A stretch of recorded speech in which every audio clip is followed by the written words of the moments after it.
Psalm 90, verse 10. We live about 70 years, or if we are strong, 80 years.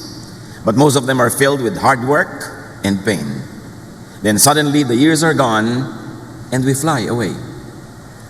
Ang nakatakda at pinaka-normal na buhay daw ay 70 taon at kung malakas, 80. Minsan kulang, pumupunta na sa Diyos, minsan sobra, bonus. Pero ano pa man yun, marami o konting mga taon, marami daw na hirap, kalakip ng buhay. At pagkatapos, tayo'y pumupunta na sa kabilang buhay. Because people grow old. Dahil tayo'y tumatanda, ano ang dapat tandaan? Salamat Panginoon dahil sa buhay na nagmumula sa inyo. Ipinahihiram niyo mga sandali. Salamat sa lahat ng ipinalalasap niyo sa aming mga karanasan. Sa sandaling ito, patuloy niyo po kami Panginoong pakapuspusin ng inyong Espiritu. Salamat sa inyong pagpapatawad at paglilinis at ngayon humihiling kami ng katuruan, kaliwanagan, pag-akay mula sa inyo. Kayo po ang mangusap, Ama, dinihiling namin ang lahat sa ngalan ng iyong anak na si Jesus. Because people grow old. Ecclesiastes 12:1, keep your Creator in mind while you are young. Habang maaga, habang bata pa, isa-isip na ang Panginoong lumikha sa atin. Which really means live correctly on time. At paulit-ulitin ko yung word na on time, which the dictionary defines as meeting an appointment. Meeting a prescribed time. A time set by someone else or something else. Kaya pag sinabing on time ka, nando ka sa usapan, may kausap, may katipan, o may nagtakda ng oras. Live correctly on time sa itinakda ng Diyos as early as possible. Tama na agad sa simula para ma-enjoy sa mahabang panahon ang tamang pamumuhay. Hindi kung kailan matanda na tsaka palang itatama. Napakarami ng dalang pasanin na bunga ng mga kamalian. And live correctly in time. Tanda ko yung turo sa amin ng English teacher namin nung high school, ni Dr. Arsenia Lagasca. Dinefine niya yung on time at in time. In time naman means early enough. Not too early, not too late. Tama lang, bagay pa rin, pwede pa, at pwede na. So you arrive on time for an appointment, but sometimes you arrive in time for the meal. Na tiyempo, tama-tama, pwede, kahit hindi yun appointment. And you live correctly not only on time, but also in time, whenever possible. Tuwing pwede, kung pwede na at pwede pa, live correctly. In fact, because people grow old, live correctly now, all the time. Bakit? Kasi ang itinatanim, inaani. Ano bang ibig sabihin ng godly life? Marami. Pero sa ating purposes today na may kinalaman sa pagtanda, magtanim ka ng kailangan mong anihin. Bukas, sa makalawa, sa isang linggo, o magtanim ka ng gusto mong anihin. Yun ang tamang pamumuhay. Gusto mong halin ka ng kapwa, magmahal ka. Gusto mong alagaan ka ng mga anak mo pagtanda mo, alagaan mo sila habang bata sila. Gusto mong umani ng maraming mga makakain, magtanim ka ng pagkain, or equivalent nun sa practical na buhay. Live correctly. Mula pinakaunang araw na meron tayong isip, hanggang dumilim ng ating isip o sa makabilang buhay, and all the points in between. So if you cannot live correctly on time, at least be in time. Yung pwede pa, abot pa, pwede pang may anihin, kahit may edad na.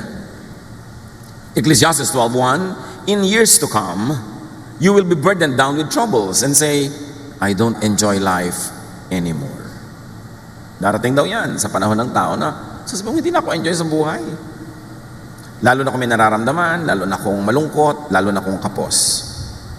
So enjoy life on time. Kasi dumarating yung panahon, hindi mo na pwedeng ma-enjoy. Tapos na yung appointment mo with enjoyment. May mga enjoyment na may ka-appointment ka.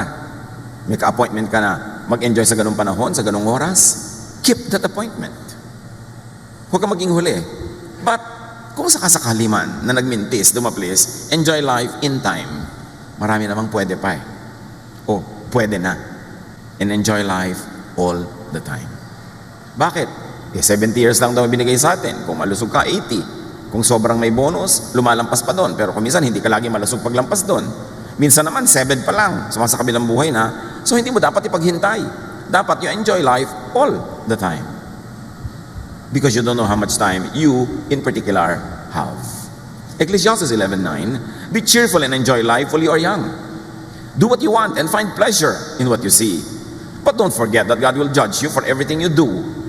Ibig sabihin lang, enjoyin mo, pero may hangganan yan, may tasa, merong limit. Huwag kang lalampas sa tama dahil hindi na rin yun enjoyable. Meron na yun na pangit na bunga. And when Ecclesiastes says God will judge you, hindi lang yung negative na paparusahan ka pag nagkamali ka, kundi tatanungin ka rin ng Diyos, sinulit mo ba ang buhay mo? May judgment din nun. May panahong dapat ka mag-enjoy, hindi ka nag-enjoy, sinayang mo yung bigay ko sa iyo na lakas, yung kakayahan mag-enjoy, sinayang mo ang gift ko. At katulad doon, sa binigyan ng mga iba't ibang dami ng kayamanan para gamitin nila, yung mga hindi niya naparami yung ibinigay sa kanya, binawi. Hindi lang tayo binibigyan ng Diyos ng oras sa mundo para magtrabaho na magtrabaho at maglingkod na maglingkod. Bagamat kasama yon, pero meron din kasama yon na space and time for enjoyment. And we will also be accountable to God pag hindi tayo nag-enjoy. Marami kasi kumisang misrepresentation ng religion na puro tiis dito, sa langit ka bumawi. Invento ng tao yung katuruan na yun. Pero ang Diyos, ang gusto niya ang mga tao mag-enjoy. Kaya tinuruan tayo ni Jesus na makilala ang Ama na gusto niya tayo mag-enjoy sa buhay. To the point na ang unang miracle ni Jesus ay lumikha ng alak mula sa tubig just to extend a party that would have abruptly ended because there was no more wine. Kilala ba natin ang Diyos sa paraan ng pagpapakilala ni Jesus? Ecclesiastes 9:9, enjoy life with your wife, or of course with your husband, whom you love all the days of this life that God has given you. Which really means don't waste time. And part of that is share time with people that you love and people who love you. Because by sharing good moments with people you love or people who love you, you not only enjoy that time, but you also multiply it. Because people that we love and who love us multiply our joys, divide our sorrows. Sabi niya, enjoy life with your wife. Hindi yung wife ng iba. Yung wife mo, yung partner mo. For this is your lot in life and in your toilsome labor under the sun. Don't default on this. At nauunawaan natin na marami mag-asawa ang kailangan kahit temporarily magkahiwalay sa paghahanap buhay. Pero huwag naman pag-uwi mo, nakakabaong ka na.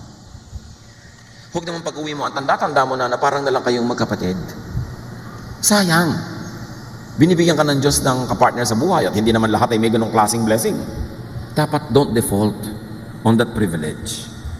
Dapat huwag masyadong mahaba ang oras na magkahiwalay sa pagtatrabaho kasi yung pera, hindi mauubos ang pangangailangan dyan. Una, maghihiwalay kayo para lang makabayad sa mga utang. Mamaya, para naman makabili ng kaprasong lote. Siyempre, pagkatapos kailangan lagyan ng bahay. At siyempre, liba nilang napakarami mong pera, doon ka na makakabili sa mga angono, pinilya, sa mga maragundon. Kasi medyo malayo-layo na yun. Doon mura-mura. Mahal na rin doon. So ngayon, ano mangyayari? Kailangan mo ng kotse. So pagkatapos, by then, mag-aaral ang mga anak hanggang mag-college. Pag uwi mo, hukluban ka na. Bubuti kung magkasama kayo. Kung hindi, sayang. Sabi ng Bible, enjoy life with your partner. Ipaglaban yun. Huwag laging puro pera lang. Dapat alam natin kung hanggang saan ang pwedeng ipaghiwalay natin dahil sa pera at hanggang saan ang tama na yan dahil dapat magkasama naman. At yan ay sa lahat ng uri na magkasama, magkakapatid, magkakaibigan. There's a price to pay for being together. But be willing to pay that price instead of pay the price for other things. Ang tunay na nagpapasaya sa tao are activities at mga kasamang mahal mo sa buhay, hindi things that you can buy. Ecclesiastes 11:8, however many years anyone may live, let them enjoy them all. Kaya hindi gusto ng marami mga conservative priests ng Israel ang Ecclesiastes at ayaw nila kay Solomon. Kasi si Solomon, among the teachers in the Old Testament, isa siya sa konting nagtuturo ng itinuturo rin ni Jesus, that you must enjoy life because it's a gift from God. So kay short, kay long, huwag magpalampas, huwag maghintay. Kaya kuminsan ako rin ay medyo naawa sa mga kababayan natin, mga OFW, nasa abroad, ang lahat ng kinikita halos ipadala sa pamilya. Magbubukas ng isang sardinas, sa umaga, aalmusalin niya yung isang piraso, sa tanghali, yung isang piraso pa, at sa gabi yung pangatlong piraso, araw-araw ganun halos. Ipapadala mo lahat. Hindi makakain ng masarap. Tapos puro delata, puro mga helado ang kinakain. So ang nangyayari, nagkakaroon ng mga stomach problem. Pag uwi dito, may mga health problems. Hindi na makarecover. At yung mga hindi niya nakain na matagal, hindi na halos din makain pagdating ng panahon. Kaya dapat meron ka ring isineset aside na hindi bali kahit magpapadala ko sa pamilya, kahit nagpapaalak mga anak. There are moments na papasarapin ko naman yung pagkain ko. Hindi ako lagi magtitipid at magtitiis. Kasi nga, nagtitiktak ang orasan, hindi mo alam kung kailan ka sa kabilang buhay. Kung ma-enjoy mo pa ba yung nakalaan ng Diyos na dapat mong ma-enjoy. Kaya sabi sa Ecclesiastes 11:8, but let them remember the days of darkness, for there will be many. So kung hindi naman yung dark ngayon, yung araw na to, huwag mo nang gawing dark. Enjoyin mo na yung kanyang kagandahan. Kasi may mga araw na hindi mo maiiwasang di talaga kagandahan ng mga magaganap. So habang wala yun, enjoy whatever is available to enjoy today. Ecclesiastes 12:2, someday the light of the sun and the moon and the stars will all seem dim to you. Tatanda ka, lalabo ang iyong mata. So enjoy the sights. On time, in time, all the time. Lalabo daw ang mata, kaya kailangan habang nakakabasa ka, magbasa ka, nakakapanood ka, manood ka, nakakakita ka, tumingin.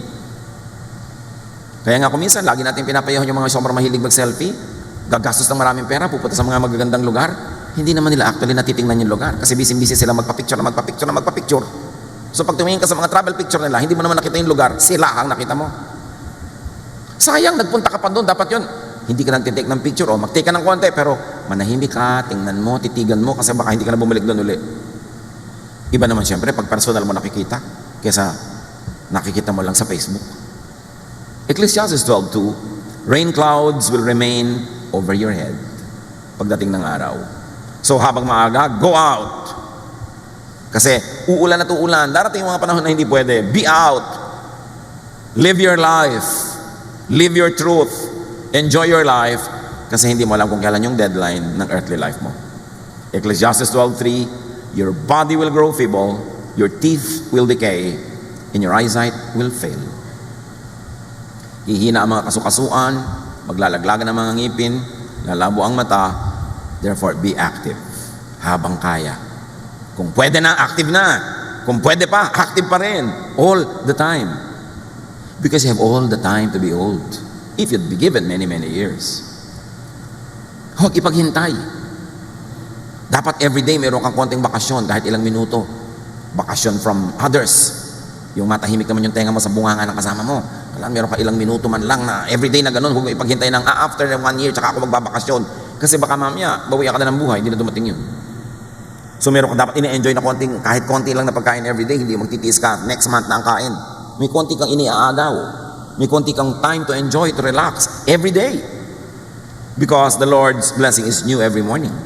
You must not allocate the blessings for today para bukas. Gamitin mo ngayon. And you must not borrow tomorrow's blessings para splurge mo today. May panahon, kaya nga dapat on time. Ecclesiastes 12:4, the noisy grinding of grain will be shut out by your deaf ears. But even the song of a bird will keep you awake. Bakit nga ba? Pagka tumatanda na, humihina na tenga, isinisigaw mo na hindi pa marinig. Pero kung minsan man, huni lang ng ibon, hindi makatulog. Therefore, habang kayang-kaya pa ng tenga, listen, hear what you want to hear. Kung gusto mo ng ganong music, kung gusto mo ng ganong nadidinig, pakinggan mo siya. At huwag nating takpan ng tenga ng kapwa natin para huwag iparinig sa kanila yung gusto nilang marinig. At huwag nating laging punuin ang boses natin ng mga tenga nila dahil hindi naman tayo sure kung yun ang gusto nila marinig. Hindi ko mo asawa mo, partner mo, kapatid mo, kaibigan mo, lagi nang yung punong-puno na yung tenga, umaapaw na yung tenga niya sa boses mo. Kailangan bibigyan mo siya ng pahinga kasi baka hindi yun ang gusto niyang marinig sa oras na yun. Ecclesiastes 12:5, you will be afraid to climb up a hill and walk down a road. Darating ang panahon, konting buro lang, ayaw mo na akyatin, o ayaw mong bumaba. So, habang kaya, habang pwede na, at habang pwede pa, climb, walk. At huwag tayong mga hawa ng ating mga takot. O natatakot kang sumakay ng aeroplano, huwag mong takutin ang lahat. Sasakay ka. Hindi ka ba nininervyo sumakay? Hindi ka natatakot pagka may tagtag? Hindi ba naiisip na may crash kahapon? Yung ganun. Yung mga takot mo, sarilinin mo na lang. Huwag mong takutin ang iba. Kasi ikaw nga, kinukulong ng takot mo di ba? Nakakadena ka, nakakulong ka dahil takot ka. Tapos gusto mo ikadenad yung iba. So, huwag kang manghawa ng fears. In fact, set people free from fears. Ecclesiastes 12:5 and 7, your hair will turn as white as almond blossoms. You will feel lifeless and drag along like an old grasshopper. Huwag naman kayo ma-depress sa mga binabasa natin, ha? Kasi hindi depression ang goal nito. Kung di ma-realize mong darating yon, so bago dumating yon, dapat samantalahin mo ng panahon. At pag dumating na yon, tanggapin mo. We each go to our eternal home and the streets are filled with those who mourn. So our bodies return to the earth and the life-giving breath returns to God. Yun ang good news. Igugupo ang katawan mo, huhina, para bumalik sa lupa. Pero may namang good news yan Yung spirito mo naman, babalik sa Diyos. Tiyakin mo lang bago mo isole yung katawan mo sa lupa, sulit. Hindi mo nagamit yung katawan mo dahil puro espiritu lang inisip mo. Puro sa kabilang buhay, nandito ka pa. Pag nandito ka. Pag sumakabilang buhay ka. Heaven can wait. And you have all the time for eternal life. And it is so long. So dapat yung buhay dito, buhayin. Because you will not be in your body again. You will not have your physical body for long. You will not always be physical. Because a time will come and you will just be a spirit. So live in the body all the time. Basta pwede na at hanggang pwede pa. Kaya on time and in time. In other words, get physical. Sobrang dinidemonize sa mga religious people yung to get physical. Kung ayaw ng Diyos ng katawan, ba tayo binigyan? Di dapat lumulutang-lutang lang tayo na para mausok-usok. Binigay sa'yo ng Diyos yan, alam ng Diyos ang ginagawa niya, huwag mong sayangin, huwag mo aksayahin. Enjoy and engage the senses. Binigyan ka ng mata para makakita, hindi para ipikit. Tenga para makarinig. Ng panlasa para kumain. Binigyan ka ng katawan para isayaw, ilundag, umakyat, maglambitin. Live life to the fullest and enjoy sensations because the senses are from God. Feel and be felt by those around you. Ecclesiastes 11:8-10, even if you live to a ripe old age, you should try to enjoy each day because darkness, meaning physical death, will come. Either your death or the death of other people. So while you are here, live. While they are here, live with them and let them be alive because darkness will come. And when darkness or death comes, we must not be possessed by regrets. Dapat ang nakasulat sa lapida natin, sulit. Diba? Sulit. Ba talagang sulit? Talagang ginawa niya ang lahat ng pwedeng gawin. Kaya sabi sa verse 10, rid yourself of all worry and pain because the wonderful moments of youth quickly disappear. Huwag yung ang lagi mong iniisip yung mga alalahanin, mga nakakatakot, mga problema, magagalit ang Diyos. Konting-konti may kinakagalit ng Diyos, yung hindi ka loving sa iba. Kung lalamang ka, gumagawa ka na masama sa iba, yun. Pero nag-enjoy ka, bakit magagalit ang Diyos? Uy, ang laki-laki naman ng leche plan sa halo-halo mo, magagalit si Papa Jesus. Yung mga tao, lagi ang tingin na lamang sila sa Diyos, lagi na lang magagalitin. Do not rob the youth of their youth. Mga matatanda, yung mga youth, hayaan nyo maging youth. Huwag nyo sila itulad sa inyo kasi matanda na kayo, sila hindi pa. Huwag nyo pilitin sila na kumilos na parang kayo, kaya nga kayo mahinin, hindi naman dahil mahinin, may rayuma kasi. Di ba? Nung nga mga bata pa kayo, hindi ba rin kayo magagaslaw ng konti? Yung lagi pag may masaya, pinandidilatan, pag may malakas tumawa, pinandidilatan. Pag kami kasamang DF, galit na galit ang mga titang old maid. Ano inggit? Ayaw nyo mag-enjoy ang mga bata, itutulad nyo sa inyo. Siyempre, dapat merong bodo, merong iniingatan, merong hangganan, pero huwag sobrang pigil. Kasi hindi naman sila bata matagal eh. Sandali lang. Sandali lang. Pag lumampas, kaya tuloy ang tanda na, doon nagbabata-bataan. Kasi bumabawi. Do not fast forward old age because you have all the time to be old. Meron pa, huy, ang tanda mo na, ba't ganyan ang suot mo? Kailan ko pa isusuot sa burol? Hindi ko na nga naisuot nun, hindi ko pa isusuot ngayon. Pipigilan mo pa ako. Puro tayo pigilan ng pigilan. Ba't nga ba? Anong culture yon? So prepare for and address senior issues like illness because it will happen 99% of the time. Therefore, as early as possible, live as healthfully as you can. Alam na naman natin yung mga rules of nutrition, mga hindi mo dapat kainin, mga pwede mong kainin. Although may mga fringe issues. Tama ba ang kape? O maganda o pangit? Magkakaiba mga points of view. So pakinggan mo yung katawan mo. Yung mga experts hindi nagkakasundo, di ang pakinggan mo yung katawan mo. Ano bang ginagawa sa'yo ng kinakain mo, ng iniinom mo? Proverbs 25:16, eating too much honey can make you sick. Which really should be expanded to a meaning that having too much of anything good or having too little of needful things could be harmful. 1 Timothy 5:23, stop drinking only water. Take a little wine to help your stomach trouble and the other illnesses you always have. Tapos dinidemonize naman ng mga relihiyosong wine. First miracle nga ni Jesus, wine eh. Lalayo ka pa. Huwag ka lang siyempre magpasuray-suray na lasing dyan, na hinahabol mo na lahat ng tao. Pero yung sabi niya, stop drinking only water. Minsan helpful na meron ka ibang iniinom tulad ng wine. Bakit nga ba minamasama? Lord Supper naman, wine. Dapat natin reviewin yung mga values natin, yung mga inilagay na kadena ng mga relihiyon at mga lolo't lola sa utak natin. Kung hindi kailangan at hindi sinabi ni Jesus, lagutin so that you will enjoy life bago ito mabawi o bago ka humina. And yung mga bata-bata pa dyan, help seniors prepare for and address senior issues. In other words, kung ikaw ay anak, ikaw ay apo, ikaw ay pamangkin, may aalagaan kang tumatanda na, live healthful lifestyles. Turuan natin sila tulungan to live their lives to be healthful at ang atin din. Kasi anak, Under normal circumstances, dapat ilibing mo ang iyong magulang, hindi ikaw nilibing. Masakit maglibing kahit na sino. Pero yung normal dapat, ingatan mo ang buhay mo. Kung hindi, dahil hindi ka careful, ang aga-aga mo namatay, yung magulang mo pa maglilibing sa'yo. Unfair. So, niyayaya ka ng barkada mo, halika, magmotorsiklo tayo sa bangin. Yung mga magulang ko, alagaan ko pa pagtanda. Pag namatay ako, kasi mag-alaga. Di ba? Dapat meron kang ganong care. Pinapreserve mo ang buhay mo dahil meron ka pang aalagaan. Napaka-importante kayo mga matatanda o mga may sakit na wheelchair bound. Hindi na sila mobile. Dapat nagiging mobile sila at habang pwede pa, prepare and address your issues for illness without money. Pero marami may issues with money. So invest, earn, and save on time. Kasi tatanda din kayo eh. Hindi yung may pera, uubusin sa gadget, uubusin sa latest. Alam niyo yung cellphone na yan, every month may bago. Pag sinundan mo na sinundan yan, hindi ka natitigil bumili. Basta nakaka-text ka, nakakatawag ka, hindi ba sapat yun? Talagang kailangan mo ilagay yung buong Encyclopedia Britannica doon sa loob. Hindi mo lang binabasa. Importante na mag-save. Mga young people ngayon, puro gastang inaatupag. Palibas at maraming kumikita ngayon na young people. Pero lahat ng uri ng kape sinisikmura kayo na iniinom. Ang mahal-mahal. Kailangan mag-save kayo and help seniors earn or save by not needlessly asking for money from them. Pag yung magulang natin, matanda na, tayo naman, mga nasa edad na, dapat mabaligtad na, hindi na tayo hingi ng pera. Tayo na ngayon dapat magbibigay. Help seniors earn or save by giving them money. Not ito keep on asking. Hindi yung 50 anyos ka na, humihingi ka pa sa nanay mo ng panload. Kailan pa siya magpapahinga? At sa lagay, lagi na lang ikaw ang aalagaan niya. Kailan pa yung mababaligtad?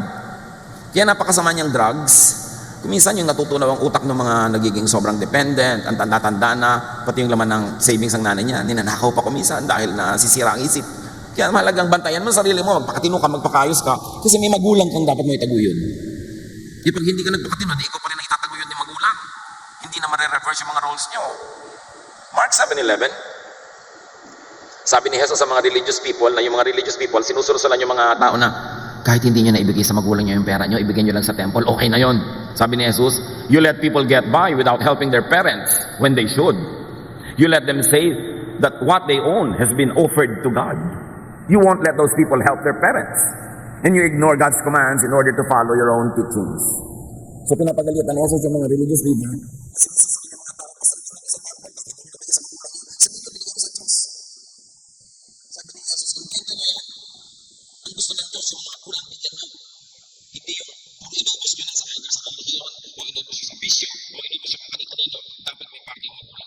Jesus says that God commands children to hate parents. Eh, tandaan yung mga anak, ang parents, ang parents. Sabi niya, pang-temple, ang pang-gimmick. Pero ang pang-parents, hindi dapat ka nabubura. Kahit mag-asawa ka pa, hindi yung magulang mo, hindi ka nabubura sa lista.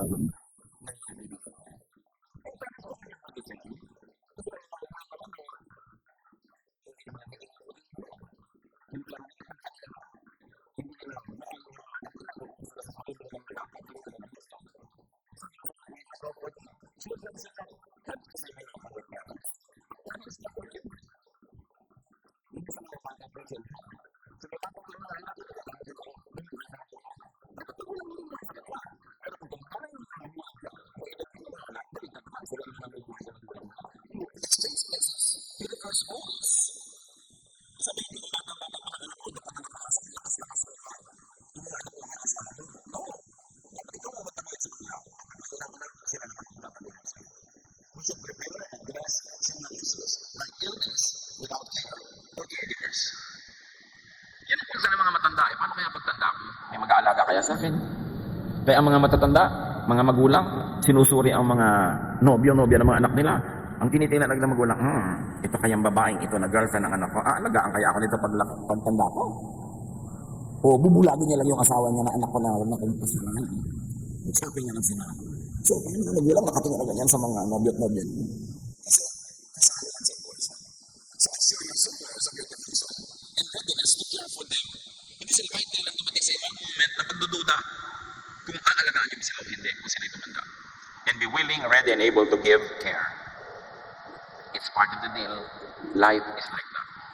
And Jesus was very clear about it. Ang humanidad, mula nung unang-unang tao hanggang ngayon, Patuloy tayong nabuhay dahil ang bata ay inaalagaan ng magulang at pagtanda ng magulang ay inaalagaan ng anak na nagkaedad na. At yung anak na yon ay magkakaanak, aalagaan niya yung anak niya, at tatanda siya, aalagaan naman siya ng anak niya. Isalin-salin, generation to generation to generation. It's not only a tradition, it is the order of things. It is the order of God. So, assure seniors of your devotion and readiness to care with them, especially when you begin to move from single to in a relationship. Meron namang mga young people, 3 araw pa lang kilala tong lalaking to, itinakwil na ang magulang. Nakindatan lang sa mall. Itinakwil na ang mag-anak na. Lalo naman, you care for your parents and be very, very clear about your love when you change from single to married. Meron naman pag nakapag-asawa na, nalilimutan na yung magulang. Or, lalo na pag nalagay kayo sa from single to, it's really complicated. Huwag niyong isama ang mga magulang niya sa complication. Lagi steady ang relationship niyo with them. No? Napaka-importante yan. Si Ruth nga at si Naomi, magbiyanan pa lang ito. Sobrang pagtitinginan na hanggang ngayon pinag-uusapan pa natin. Namatay ang asawa ng manugang na anak ng biyanang babae. Yung manugang ayaw niyang humiwalay sa biyanan niya. Ruth 1:16-17, Ruth answered, "Please don't let me tell you to leave you." Pinapawala na kasi siya ng biyanan niyang babae para makapag-asawa siya ng iba at magkaroon ulit ng panibagong buhay. Sabi niya, "No, I won't leave you. I will go where you go. I will live where you live. Your people will be my people." Sabi ni Ruth. In other words, sinasabi niya sa matanda, "I will be where you are, you will be where I am, and I will accept your crowd. I will accept your people. I will die where you die and be buried beside you. May the Lord punish me if we are ever separated, even by death." Ito ang sabi ng manugang sa biyanan. Hindi lalo naman yung anak na sinasabi dapat niya sa magulang. No? Sabi ganon, parusahan nawa ako ng Diyos kung pababayaan ko kayo. At ang mga anak should take that to heart. Kahit maraming bagay sa mundo, maraming technology, maraming paraan ng pamumuhay, pero may bagay na hindi dapat magbago. Na ang bata ay naalagaan ng matanda, pagtanda ng matandang yon, yung batang tumanda na rin ang mag-aalaga sa kanya, from generation to generation to generation. Prepare for and address your issues like lack of money. Maraming ganon. So help seniors, assure them of your support with your verbal and body language. Maraming mga magulang nagsiselos sa mga boyfriend o girlfriend ng anak nila kasi mula nung nagkaroon ng boyfriend, girlfriend, talagang hindi mo na makita. Kahit naghihingalo na yung magulang, iiwan dahil may date. Dapat yung body language mo is clear to your parents. You are my priority. Kung magkakaroon ako ng love life o asawa, dagdag to sa buhay ko pero hindi ka minus. Dapat clear yun. Huwag tayo nagpapalito sa mga bagay na binadala sa atin ng daily life. So empower yourself to be able to support your elders. Sa abot kaya, be and stay healthy and alive. Sa abot kaya, do not die ahead of your elders. Dapat ikaw ang maglibing sa kanila. Dapat ikaw ang magpa-hospital sa kanila. And how can you do that? Make money. And save. At marami na ngayong mga insurances that you can get for your parents. Sa 40 years ng inyong lingkod sa ministry, ang ipinagtataka ko, may mga pamilya na nagkaroon naman, naranasan naman nila magkaroon ng mga resources, pero pag may namatay, ni walang pambili na taol, ni walang paglibingan. At kahit ilalagay yung abo sa Tupperware, walang Tupperware. Walang paghahanda kahit konti, para bang walang mamamatay, walang magkakasakit, walang preparation. Dapat handa tayo dyan. 1 Timothy 5:4, if a widow has children or grandchildren, o sabihin na natin, if any elder, may mga itinataguyod dyan mga bata, they should learn to serve God by taking care of her as she once took care of them. This is what God wants them to do. Pag daw merong matanda, lalo't namatay na yung partner niya, di nag-iisa na siya, malungkot na siya, wala man lang kumakamot ang likod niya. Sabi ganon, yung mga inalagaan niyan, mga anak, mga apo, dapat siyang alagaan. Tulad ng naging pag-aalaga niya sa kanila. Sabi, ito ang kagustuhan ng Diyos. Kaya naman mga magulang, mga tiya, mga tiyo, alagaan yung mga bata. Habang bata sila, kung paano nyo gustong alagaan nila kayo pagtandaan nyo. Meron naman mga magulang, iniluwal ka lang. Yun lang, wala nang ginawa sa'yo, hindi ka inalagaan, man lang. Tapos kung mag-expect later on, akala mo naging ulirang ina, kung makapanghingi, kung makaasa. Dapat ibagay-bagay naman din natin kung paano natin panalaki mga anak natin. Ibagay-bagay naman natin yung mga hinahanap-hanap natin sa kanila ngayon. Pero mga anak, whether or not, naging napakabuti ng mga magulang nyo or not, outdo them in doing good. Higitan nyo ang ginawa nila sa inyo. Higitan nyo ng mabuti. Kasi Diyos naman ang nakakaalam. Diyos ang nakakabatid. At Diyos ang nagpaparusa sa hindi marunong tumanaw. Diyos naman ang nagbibigay ng pagpapala sa marunong tumanaw. Kaya sabi niya, honor your father and your mother so that your days may be blessed and your life may be long. Yan ang kaisa-isang utos na may kakapal na pangako eh. So mahalaga sa Diyos yung issue ng mga anak na nag-aalaga ng magulang. Ephesians 6:2, honor your father and mother, which is the first commandment with a promise. Honor kahit hindi sila honorable. At lalo kung honorable. Lalo nating higitan. Alagaan ng matatanda kung paano kanila inalagaan, o kung nagkulang sila, palitan mo yon, higitan mo. Lalo't nanonood ang anak mo. Kung paano nyo ituring ang mga magulang nyo, no kayo ituturing na inyong mga anak. Kailangan may mga bata kayong pinapalaki, nakikita nilang dumadalaw kayo sa mga lolo't lola, dumadalaw kayo sa mga may sakit. Binibigyan nyo, inaabutan nyo yung mga matanda sa pamilya nyo. Nakikita yung mga bata, train up a child in the way he should go, and when he is old, he will not depart from it. Itrato nyo ang matatanda sa pamilya nyo kung paano nyo gusto itrato kayo ng mga bata ngayon na sila ang tatanda at kayo magiging hukluban. So paano nila kayo itatrato? What example do you show them? Prepare for and address senior issues like aloneness and loneliness. Huwag iwan-iwanan ng mga matanda, ay mapapagod lang po kayo, dito na po kayo sa bahay. Actually, ay mo lang mapagod, ang bagal-bagal niyang kasama. Di ba? Kailangan isama ang matatanda, no? Isama sa mga lakaran, no? Huwag gawin taong bahay. At lalong-lalo na, huwag niyo namang obligahin na mag-alaga ng mga apo nila. Inalagaan kayo ng magulang nyo, sapat na yon. Hindi sila dapat tagapag-alaga ng mga anak nyo. Liban na lang, nagbo-volunteer sila at nag-enjoy. Pero huwag nyo gawing tungkulin nila yon. Hindi nila yon tungkulin. Tungkulin nyo yon kung may anak na kayo. So seniors and seniors to be, mahalaga naman, keep making new relationships. Alam mong matanda ka na pagka ang dami mo nang pinupuntahang libing. Dati mga hari-reunion ang pinupuntahan mo, ngayon nagkikita-kita kayo sa mga lamay. Diyan alam mo umiedad ka na. Wala tayong magagawa tungkol doon, dapat tanggapin yun. But make new friends. Isa-isang nauubos yung mga dati natin friends. You should make new friends, kahit with young people. Huwag natin ikulong yung sarili natin sa mga dati lang natin nakasanayan na friends. Dahil habang buhay pa tayo, magandang may friends. Psalm 71:9, don't throw me aside when I am old. Don't desert me when my strength is gone. It is actually a prayer, but it would also be a message to everyone around us. Si David, nung tumanda na, maski hari, may mga pangangailangan. 1 Kings 1:1-4. King David was now an old man, and he always felt cold, even under a lot of blankets. His official said, Your Majesty, we will look for a young woman to take care of you. She can lie down beside you and keep you warm. They brought her to David, and she took care of him. Yung mga iba naman mga chismosa, biyudo na nga ito, may edad na, tapos nakitang may kasama ang bata-bata. Ang bata ng kasama, nakita mo ba? Anong gusto niyong isama? Mas matanda pa sa kanya, di aakayin pa niya? Matanda na nga siya, gusto niyang ma-encourage sa mga bagong dugo na masigla. Alam mo, kumuha pa siya ng mas matanda pa. Yun ang mga chismosa, lagi na lang, kita mo yung kasama. Yan ang mga killjoy sa buhay, no? Mga malulupit ang dila. Alam niyo ang napakalupit ng chismis? Pag chismosa kayo, dahil niyo si Hitler. Sa dami ng mga sinusugatan at mga pinapatay. Yung tao, hindi mo alam kung anong problema pinagdaanan. Ba't buhay pa siya ngayon? Paano siya nag-survive? Tapos nag-enjoy siya ngayon, mamasamain mo na. Hindi mo naman alam ang buong buhay niya eh. Hindi mo alam ang background. Alam niyo, napakarami natin hindi alam para tayo manghusga.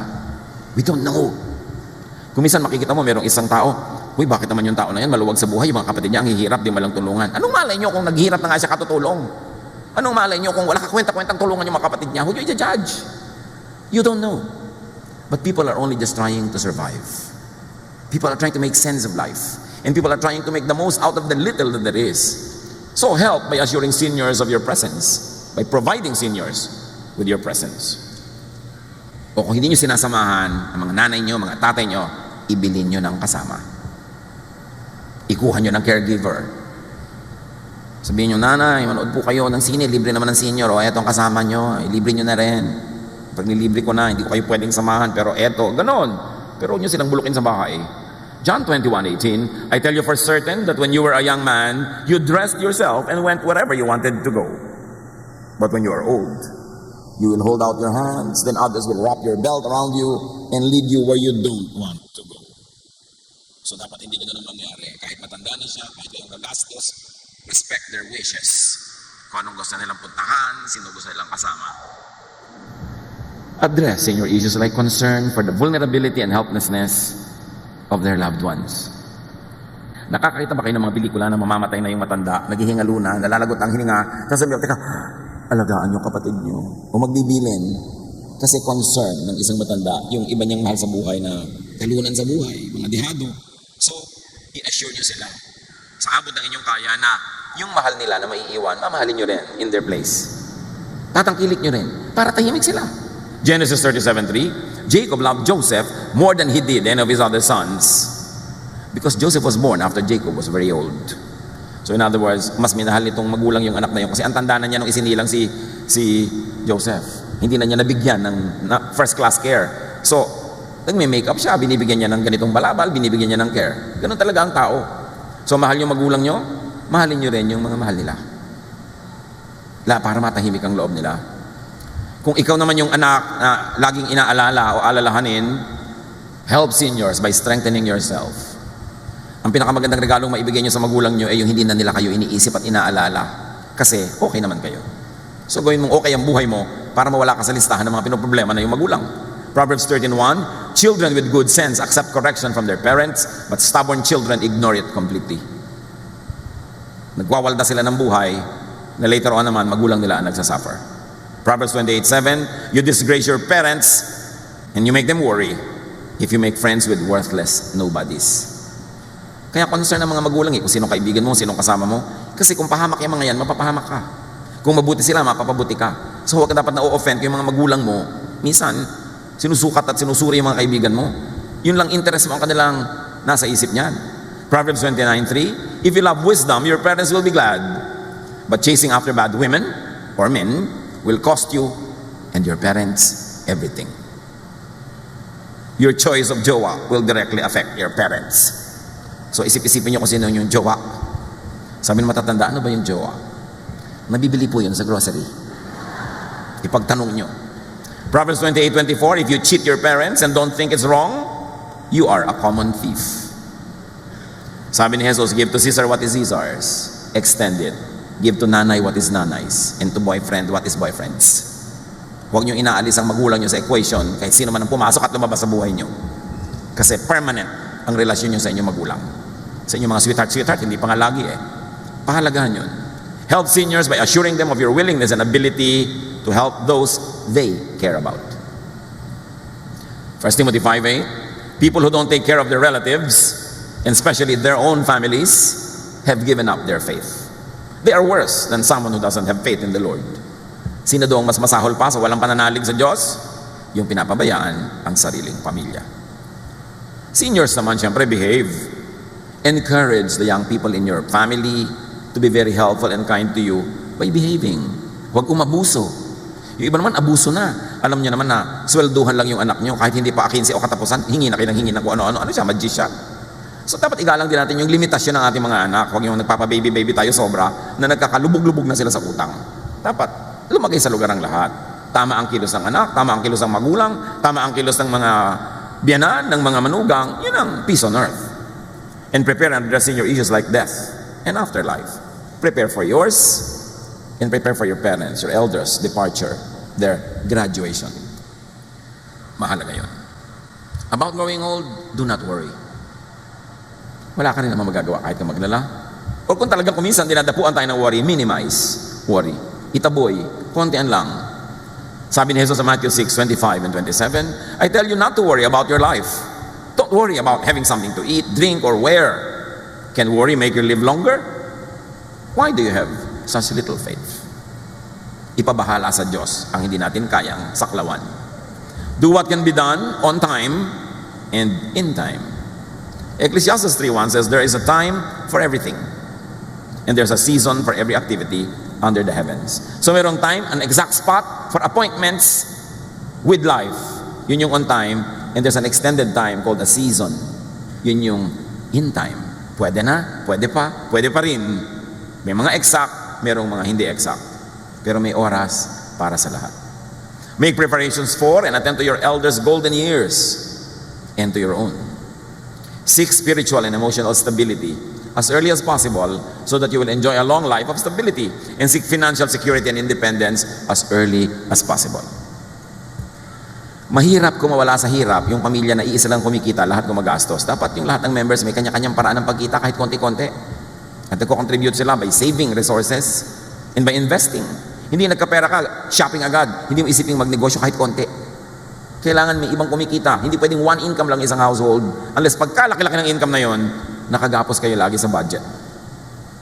Yung lagi natin ipinagdiriwang na woman of Proverbs 31, because the woman of Proverbs 31 works hard and smart, makes good money, and she does good to her family and to her neighbors, to the needy, because she manages her life, her family well, she could be cheerful about the future. Sabi, she can laugh at the days to come. Mangingiti lang siya, kakayanin niya ang anumang dumating kasi meron siyang inipon, patuloy siyang kumikita, at maganda ang kanyang relasyon sa mga tao sa kanyang paligid. Proverbs 31:25, she is strong and graceful as well as cheerful about the future. She can laugh at the days to come. Gawin natin tong goal, yung ma-enjoy yung nung Proverbs 31 woman, na meron kang paghahanda emotionally, materially, spiritually, socially, so hindi ka nakatatakot about the future. Every time, all the time, grow spiritually. Serve in God's work whenever you can, habang malakas ka pa. At the same time, kasabay, enjoy life, every period of your life. Then meet your Maker. Yun ang buhay natin. Kailangan lang, huwag iwasan, make the most out of it. Be wise. Be a person of wisdom. And be kind to your elders. Kasi tatanda ka rin. Dear Lord, thank you that you care about us. Na meron kang inilaan na kasiyahan, tungkulin, trabaho para sa amin, bilang bata, bilang kabataan, bilang young adult, at bilang seniors.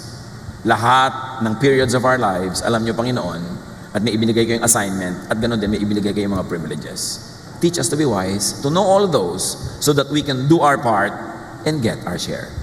Pagbulay-bulayan natin, mga kapatid, ang kahulugan ng mga ito sa ating pang-araw-araw na buhay.